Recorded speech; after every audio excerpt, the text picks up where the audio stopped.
આનંદધામ પ્રિયજનો, જ્યાં શ્રી યમુનાજીનું નામ હોય ત્યાં આનંદ જ આવે ને. શ્યામ સુખ ધામ જહાં નામ નહીં.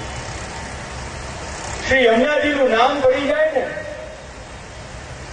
એ વૈષ્ણવો માટે સુખનું ધામ બની જશે. આનંદધામ નું નિર્માણ શ્રી યમુનાજી કરે.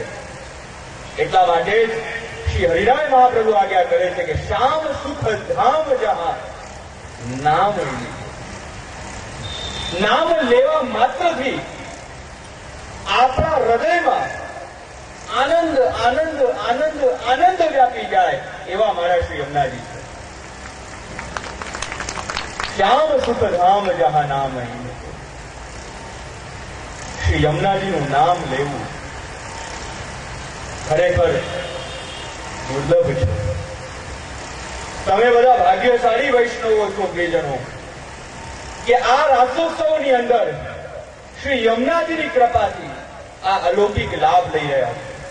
તમે બધા શ્રી યમુનાજીના યુથના છો કે યમુનાજી તમને ખેંચી ખેંચીને બોલાવે. ખરેખર શ્રી યમુનાજીની ખૂબ જ કૃપા. નહીં તો આજના આ સમયની અંદર યમુના નામ લેવું, રાસમાં આવું તો બહુ દૂરની વાત છે. ઘરેથી નીકળીને અહીંયા સુધી આવું એ તો ખૂબ દૂરની વાત છે, પણ શ્રી યમુનાજીનું નામ લેવું પણ મુશ્કેલ છે. એ પણ લેવાનો સમય મળતો નથી. ભગવદ નામ લેવું એ સહેલું નથી.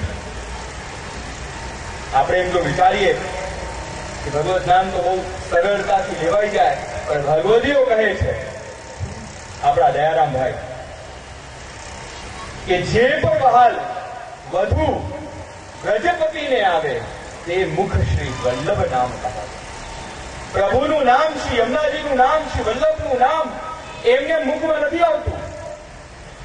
જો તમે લઈ રહ્યા છો તો સમજો કે પ્રભુની તમારા ઉપર કંઈક વિશેષ કૃપા છે.